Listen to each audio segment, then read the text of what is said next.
Hi folks, welcome back. Okay, it's nice to see you again.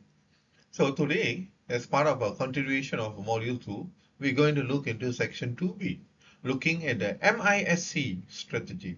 Okay, this is a very interesting strategy that I hope you will try out with your children. Now, at the end of the day, we hope that you will understand this strategy and so that you can effectively support your child with autism.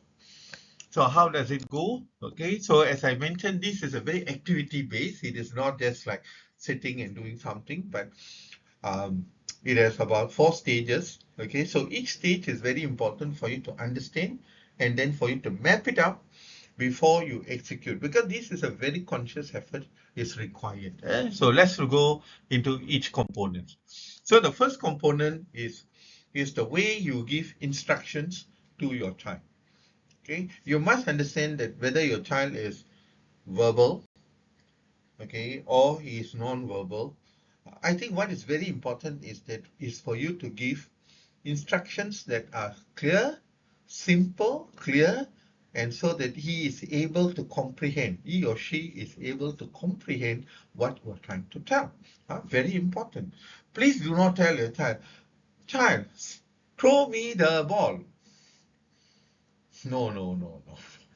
It's too long. Right? So what is very important is you try to throw ball towards. Simple. It's the same, right? Throw the ball to me is throw ball. Okay? Throw ball. The child will understand what you're saying because it's easy for you to do. And second thing is keep your instructions simple, but at the same time consistent. Okay, please do not confuse your child with different kinds of instructions just within the play. He will not understand. Okay, if your aim is to increase his vocab, that's fine, but not in the first lesson so many. Okay, so try it out for 1 2 days, then slowly add on an extra word and an extra word and an extra word. Okay, for example, throw ball. Maybe another few days later, please throw ball. So you want to introduce the word. Okay, on maybe on the fourth day, please throw ball. Thank you. Thanks. So you can do these kind of things, but please do not try to load up with your child with too many instructions. The child will get very confused. Secondly, okay, is this is very important for you to understand how your child actually communicates to you. Okay, so in what way? Okay, for example, is it he has a pattern where when you talk to him, he is able to respond to you and able to make choices. So if you say you want a blue ball, red ball. Okay, so how do you know what is your child wants, whether the blue or the red ball? Okay, so different child have different ways. So if you are giving him choices, please give him time to respond, and at the same time, show blue ball, red ball. Okay, so if your child has a habit of putting his hand to reach it out, then that is his way of making selection and his way of communicating to you. Or if your child, moves his head towards or tilts to the head towards the red ball side, okay, is that how he communicates to you? Maybe. Okay, so there is no right, wrong way your child will communicate to you. What is very important is for you to understand your child's communication style. So very important. And then, okay, so when you are playing the games, okay, you need to give signal to your child. Okay, so how do you signal to your child that you are waiting for him, you are giving him a chance to, or you are giving him an opportunity to interact and everything? So there might be many ways. Okay, so you ask yourself, so you throw the ball to your child has the ball with him. Now you want him to pass it back to you. So how are you going to communicate with him? Okay, so your communication cannot be something out of the blue that the child have no clue, but it's something that is what normally people will use. Okay, so sometimes you can ask him to throw the ball to me, so you can show hand gestures, or you can, point your child, to throw to you, okay? Or if you want your child to do that, also you can try that. If you're holding the ball, you can tell him, okay, so do you want the ball? You want ball? So if your child shakes the head, okay, then you can roll it to him and etc. So it's a very simple, what that is necessary for you to keep the game going. Okay, so whether you want your child to throw the ball to you, or you want your child to respond or ask you to throw the ball to him, so keep the gestures and the verbal cues simple. Okay, even you can use visuals. Okay, so what is important is the communication keeps going, and then this is something that you need to consciously think. How can you keep this activity going for long? Okay, I want to be very clear to you that sometimes it may just take one round, one turn. You throw the ball to your son or to your child, and she or he throws it back to you, and after that, the child refuses to do anything possible. But that's not, please do not feel disheartened by that. What is very important is at least he tried one time. We had an interaction. So the most important thing here is how can we make the interaction even more? Okay. So sometimes, as a parent, you need to change the way you are playing the game with him too. Okay. So it's no point just both of you face each other opposite.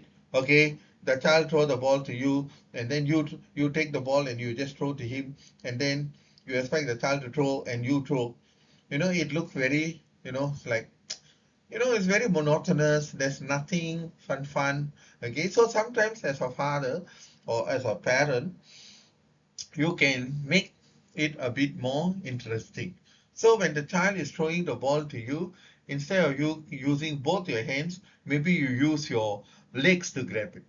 Okay, so one time you use your legs to grab, one time you use your left hand to grab it, or to the right hand to grab it, or you put your whole body down to capture the ball. So all this is to create some little bit of fun element. Okay, which your child may also reciprocate, or he may laugh, and he feels it very interesting to see that the person that you are making a different kinds of action to catch. So that may be the motivation for him to throw the ball to you every time you pass it to him. Okay, so this is something that you must be able to do. It must be something spontaneous, something that is enjoyable for your child to be interactive with you. So think through, okay, what are the ways you can make it more interesting? Maybe you can watch some videos, or maybe you can read books where they give you some suggestions. So use them as a way to interact.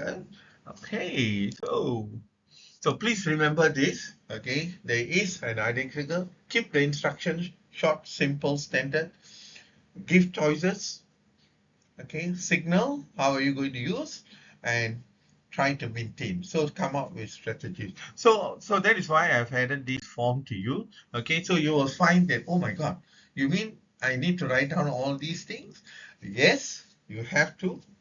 Why? Because you are the only one going to understand your child better. So you need to set realistic goals. Okay, whether you call it smart goals or whatever, I'm not going to dwell on all that. What is very important is that, okay, today, given the situation and everything, I think I can interact with my child maybe 3 times or 5 times in today. Okay, also, when are you going to play this activity? When are you going to have, in the sense of mapped out, or when will you be playing with your child, and etc. Because you must understand that it cannot be just one day, once. No, it should be as many times in a day possible. Okay, when is the best time? I don't know. Only you have to decide, because only you know your child better, and you only will know your commitments and everything. So you need to find the pockets of time, okay, for you to interact. So it will be very good that you write down what you expect that you want to achieve, okay, and how are you planning to achieve, okay, how will I try to maintain things. So what kind of activity I will do in order to engage my kid. So map it out, think through, okay? How will I hint to my child? Am I going to use am I going to give a verbal prompt, or am I going to show him a visual prompt, or what? Okay, so write it out and give. Okay, so the idea here is that you are planning the activity, you are running through in your mind, okay, the activity. Because as you do this, you will realize that whenever you hit a snag, you cannot do something, at least you have already run through that in your mind, and so that will help you to think on the spot. Okay, so write it out. Okay, maybe, who knows, maybe it may take you about a few times, maybe it's necessary for you to write. After that, it might be quite, you know, natural for you to just do it. Okay, that's good. Okay, but the idea here is that you write it so that even if, say, if your partner, maybe your spouse, okay, when you're not around, at least can take a look and see, oh, okay, so this is what my spouse was doing with my son, or in my absence, or oh, this is something I also can try with my child, and then they can do. So in a sense that recording all this is not a waste, but it is more of a reference that you can use. And you also, as you look at it, every time you have done the activity, please write some comments, some reflections in the activity. Okay, so what went right, what went wrong, so that all these helps you to plan. Okay, always helps you to plan and for you to do well. Okay, and so think through, okay, what we are looking at, how to engage your child. Look for videos, look out for videos, read books, try to talk to your other friends and see how they are doing it, so that you can take the idea and you can adapt. Okay. Hi guys, we are at the end of the lesson. Okay, so I'm hoping that parents will try out this strategy with your child. Okay, where possible, you can upload the activity and your reflections. But if you not, you at least can write your experience in carrying out the MISC strategy with your child. Okay, I look forward to read your sharings. Have a good day. Bye.